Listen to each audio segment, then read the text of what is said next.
If you're involved in a residency program, you'll spend a lot of time teaching residents about examination and radiology and procedures. But there's almost no attention paid to publication ethics. I will tell you that there is an increase in the incidence of ethical malfeasance in publications over time, whether that's related to a newer generation or the proliferation of open access journals, I don't know. But I do think it's incumbent upon us to communicate to our juniors and the future generations that publication ethics is an important part of the practice of medicine. I have no commercial conflicts of interest. So we would not send a urologist into practice without them understanding how to hold a cystoscope. The metrics of success of an academician, I think these are changing over the last 20 to 30 years. The publish or perish concept, I think, is a cancer in our field. I think we've become overly consumed with how many papers do you have on your CV? And I'll explain to you as I go through the talk why that's not a good metric at all. H-index. The H-index is how many papers do you have published how many times. So an H-index, let's say, of 60, you may have published 800 papers, but your H-index suggests or shows that you have 60 papers published at least 60 times. And this is a big metric at Memorial Sloan Kettering Cancer Center for promotion. It's not the number of papers that is critically important, it's your H-index. Faculty level, committee status, grants, still very important at Memorial, although I will tell you, 20 years ago at Memorial, it was much more important, and now the RVU cancer has taken over. Team size, how big are your team around you? Being a conference player, all right? Going to international, being invited to international conferences, and then your key opinion leader status, whether it be with the industry or other things. The modern era now has, even at Memorial, what's your clinical volume? How many days you're in clinic? How many days are you away? I think being an excellent methodologist is a critical feature of being a good academician. Understanding the literature, being able to interpret the literature, and to be able to critique the literature, okay? Quality of your work impacts your research on clinical practice. I think it's critically important. You can churn out all kinds of systematic reviews over the course of a year and them have very little impact on clinicians' practice. Innovation, and then very importantly, and the dying art of mentorship. I think we're so busy in our clinical practices now that very little attention is paid to mentorship, and I think it's a critical role for all of us, not just academicians. If you're a private practice urologist and you have residents rotating through your center, I think being a good mentor, and I think our residents need mentors who aren't academicians also. The most important career asset, I'll say to my fellows and to the residents, is your reputation. Once that's gone, you're done. Do nothing to ever put your reputation at risk. The history of urology, even over my 26 years in clinical practice, is replete with people who've done things that have caused them to basically go south very quickly. These are the 4 R's of scientific publishing.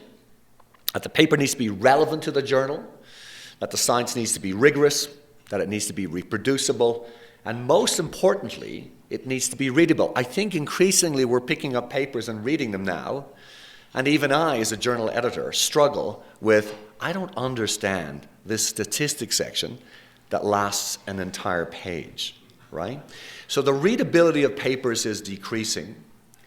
Reproducibility is an interesting concept because I think with the American Psychiatry Association, try to replicate several of the seminal papers in their field over the last Psychology Association, over the last decade or 2 decades, and not one paper could they replicate, not one research study could they replicate. So if it's not reproducible, it doesn't really mean very much. There's little doubt that it's more difficult to publish in a good journal now than 10 years ago. Little doubt. It is, however, easy to publish anything you want. There are so many rubbish journals, and I'm going to use the word open access, right? I'm not conflating open access with rubbish journals, but you can get your paper published anywhere. At the very end, we'll talk about predatory journals, and I'll try educate you about that. Why do we write papers? Advance our field, establish independence, collaboration with other authorities, insight into our own research via critique back from reviewers, which I think is a critically important component of the publication process, and to advance our career. I'm a little concerned that there's been a shift from advancing our field into advancing our career. It's crystal clear to me that the younger generation of academicians are consumed with having a huge CV full of papers. These are the sins, we'll talk about most of them: plagiarism, fabrication, falsification, double publishing, misciting of references, misreferencing, authorship malpractice, my favorite one, the bugbear of the journal editor now, reviewer malpractice, undeclared conflicts of interest, and failure to acquire IRB and Animal Care Committee. And some of these are minor and we won't talk about today. The potential consequences of some of these sins, some of them are considered academic fraud. So plagiarism is considered academic fraud. Manuscript rejection, black flagging. If you have several of these sins at the same journal over a period of time, you may end up getting black flagged by that journal and not being able to publish in that journal, and we've had that in the Journal of Sexual Medicine. Being banned from publishing, letters sent to chairperson or dean, and notifications sent to scientific organizations about your malpractice. So plagiarism, I think we're all aware of what plagiarism really means, the use of words or phrases or greater from other papers. We have papers coming into the journal where they have entire paragraphs cut and pasted from another paper that is not their paper, without attribution to the author who wrote the first paper. Quite incredible. Self-plagiarism, also called text recycling, which is much more common, which is, let's say, Manoj Monga, who publishes extensively, and they're doing a review paper on something, and then they're using verbiage from another paper that they wrote, and it goes into the paper, and it comes up on these plagiarism screens, right? We use the software. They've done nothing wrong. It's their words.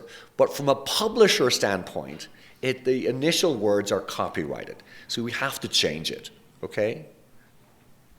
Duplicate publication, especially in discrepant languages. If you happen to live in Argentina and you publish in the English language and you publish in the Spanish language, it's not that uncommon to have the same paper or almost identical paper appear in two different journals in two different languages. Besides the ethics of this, I said it infringes copyright law. It may be challenging for a senior author to identify. So let's say you are an academic person and you have a middle-level resident write a paper for you. You know, unless you used plagiarism software, how do you know that resident has cut and pasted from other papers? It's almost impossible. So you're relying on educating the resident not to do that and to make sure that's not done. Otherwise, you may end up getting yourself in trouble. I think that all authors' centers really should use screening software. There are several of them. We use Authenticate at the Journal of Sexual Medicine, Authenticate, and it's excellent. And maybe we should be doing this before we submit a paper to make sure that the resident didn't, by mistake, not deliberately, plagiarize something else. This is academic fraud, okay? We've had several instances over the years at JSM where people have submitted papers. We have one famous case, 3 papers over the course of a year, 66% overlap, 61% overlap, 88% overlap, paragraphs, and that group got banned from publishing for a year from the journal. This is just Authenticate. It's really very sophisticated. We exclude the references, we exclude the abstract, and then everything else in between is fair game for assessment. It's very difficult to have no overlap because they take 3-4 word phrases. But if your overlap is more than 25% in total, or if you have more than 4% from any other paper, then the paper gets looked at more carefully. All JSM submissions undergoes the screening, more than 25% similarity, significant overlap. The author is asked to rewrite. Nearly always, this is not a deliberate event. This is a kind of an error, especially if there's some junior involved in writing the paper. Second offense, they get a warning letter, and third offense, they get banned. Okay, and we've had that happen a couple of times in my 8 years as the editor-in-chief. Now, as crazy as this sounds, this absolutely exists. I think in clinical medicine it probably exists very uncommonly, but in material sciences this happens all the time. And with ChatGPT now, artificial intelligence software, it's unclear what impact that's going to have on this area. Fake study and data, partial or complete, often single center, single researcher studies, incredible structure and data, and journals may ask for actual data. So we ask for any intervention trial, for any trial that's randomized, controlled, we ask for the original data from the authors, and nearly always they'll say, absolutely, not a problem, how do we submit the data? But there was a very famous case in our journal of an author from a country that will remain unnamed. And most of the papers that he was publishing were on his own. They were large, randomized, placebo-controlled trials that typically followed on 1 year or so from another major study that was published from a major center in a big journal, and he was replicating the data, right? He had 5 papers retracted from the Journal of Sexual Medicine. He still has papers that are gaining citations from other journals in the field of urology, okay? And his name has appeared in the drafts for clinical guidelines. I sit on the Practice Guideline Committee, and in my space we've had guidelines in ED, Peyronie's disease, low T, ejaculatory disorders, and priapism in the last few years, and his name has appeared in the drafts of those, and I had to intervene and say no. Those papers have been retracted. So even though your papers get retracted, they can continue to get cited and gain you academic reputation. Falsification, this is most common in basic science studies, so immunoblots. So there's now photoshopping that goes on in the background of these immunoblots, and we have some very hawk-eyed basic science reviewers at our journal who say, I don't believe that immunoblot, let's ask for the original gels. And we do that from time to time. Miscitation, this is not really a fraud issue, but misrepresenting findings from another study, most frequently based on quoting a miscitation within another paper. So authors are becoming increasingly lazy, right? And what they're doing is they're going to review papers, looking for references, or they're going to the low-hanging fruit papers from open access journals, which are really easy to find.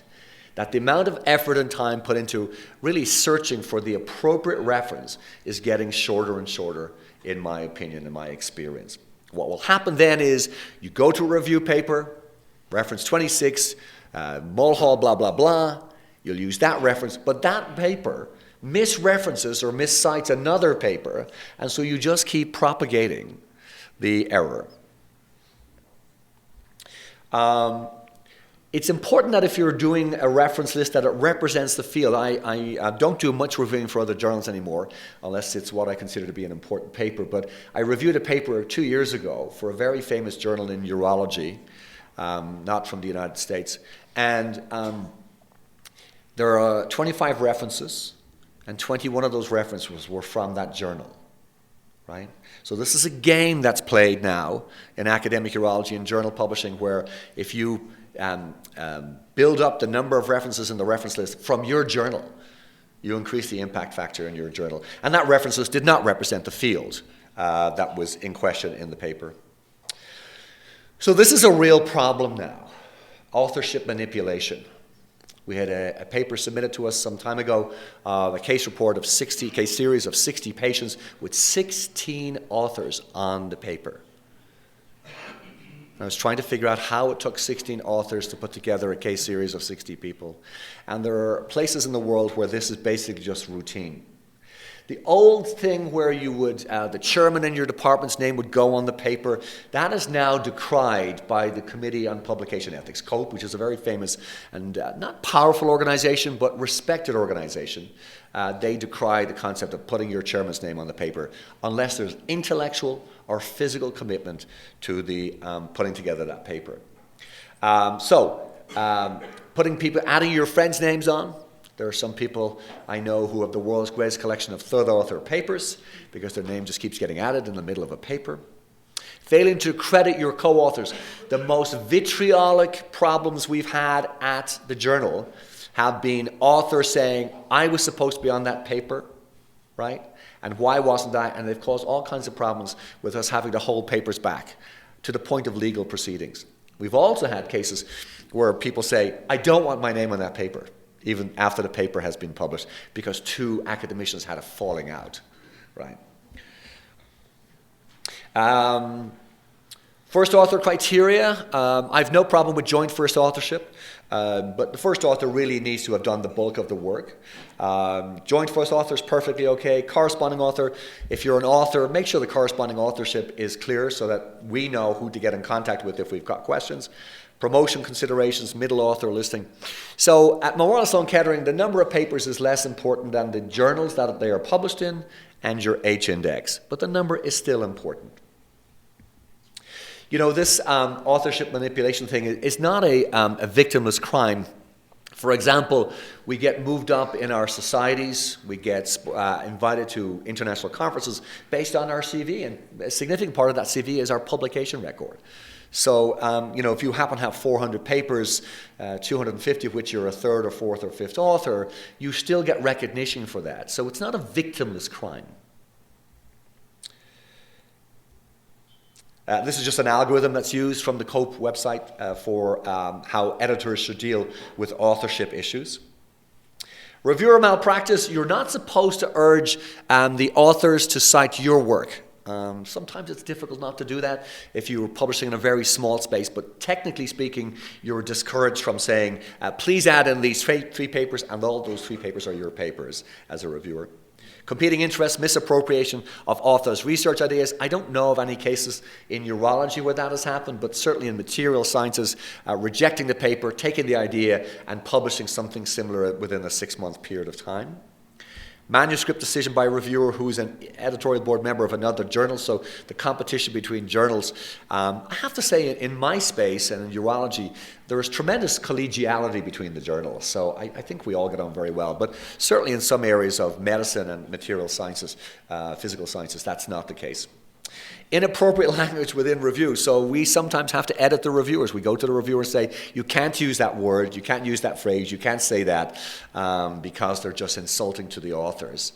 There is, if you want a little entertainment, if you're on Twitter, there's a fantastic Twitter feed called Shit My Reviewers Say from some unknown editor, and it's hilarious what shows up on that feed. Subordinate reviewing is perfectly okay. So if you're reviewing and you have a junior, a resident, or a fellow reviewer, that's perfectly okay, provided that you give the final sign-off on that review. It is not appropriate to have a you or 3 do the review and you never see it. Would you want your paper reviewed by a junior resident without the review of an expert? Probably not. Undeclared conflict of interest, I think that's pretty obvious what that is. The most important career asset is reputation. And then going back to the what I said earlier on, we need to train our future urologists. Predatory journals. So predatory journals is a real problem in the field, and these are loosely defined as journals that promote rapid peer review and time to publication while failing to offer actually any peer review. Paper comes in, you send it to a journal, and within 2 or 3 days it's online published already. And these are just money-making scams from unrecognized publishing houses. Many are nefarious, others just honest but awful facsimiles of legitimate journals. They can be defined by their email behavior. They have titles that are very similar to other major journals, overly formal greetings, non-standard use of English. All predatory journals are open access, but very importantly, and please remember this, not all open access journals are predatory journals. Very, very important differentiation. Dr. Beale tried to put together a list of how you identify these. It was a well-meaning effort, and it really hasn't done very well. And so we pay very little attention to the Beale list anymore. And these are just to leave you with the kind of how to identify a predatory journal. The journal homepage contains spelling and grammatical errors. Images are distorted. They use a thing called Index Copernicus, which is a rubbish metric. So you can work down that list yourself. So just be very careful, particularly those of you who write. If you get an email coming in, please make sure that you are certain it's coming from a reputable or an honest journal before you submit your work. Because when you put your work in there, it's gone. It will never be citable. It'll never appear on Index Medicus. It can't be searched. So you've lost that work. So with that, thank you very much.